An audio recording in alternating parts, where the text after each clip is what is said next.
Yeah, so you had obviously Ruben and our guy Mesidor. I'd seen that you gave us a little shout out on Twitter or X. They call it X now, but you gave him a lot of praise, and I seen you talking about Ruben as well, and his work ethic, and just speaking on that. What was it like watching those two guys in practice every day? Just what was that like? Were they competitive wise? What is like their nature?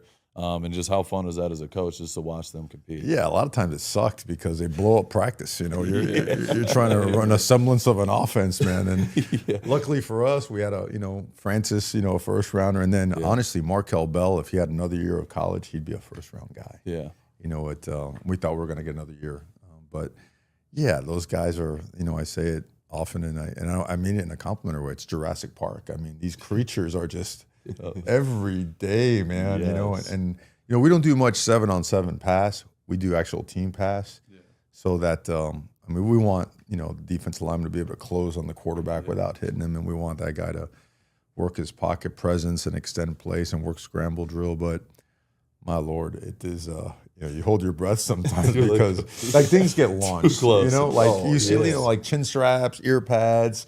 100%. Helmets, they just launch things things just go kaboom. Yes, the decals are popping off. Oh my God! It's and again they bring an energy to practice. Yeah, it sets the tone. How much do you lean on that? The iron sharpens iron between the two of them, and I'm sure there's so many other battles. They're just highlighted because of how great they are, and they go in the first round. But I'm sure, based on just talking with you and what we see from the outside in, that's something that you're preaching to all the guys, right? But how much do you, as a coach, who you are hands-on, you have a great staff, and you know that they're going to do the job that's dealt with that hand, but how much do you lean on guys like Ruben and Mesidor and others to continue the iron sharpens iron and to be those guys on the field to kind of just voice that off to the rest of the guys? Tremendously.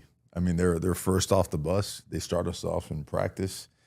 As their careers, continue to progress, they started getting up in front of their teammates and talking. Man, when those dudes, they look in the eye and they send a message, it's one of those holy shit, man. We better abide by what this guy's saying. So, and you know what? They're equally as effective in the weight room. I mean, they lead those training sessions. They lead those. You see the humidity outside here, man. Yeah, it's supposed to be, the beginning of spring. It's already like Africa hot out there. How can you not be in shape out here? You have to be. Right? And there's literally so much pride in the things we go.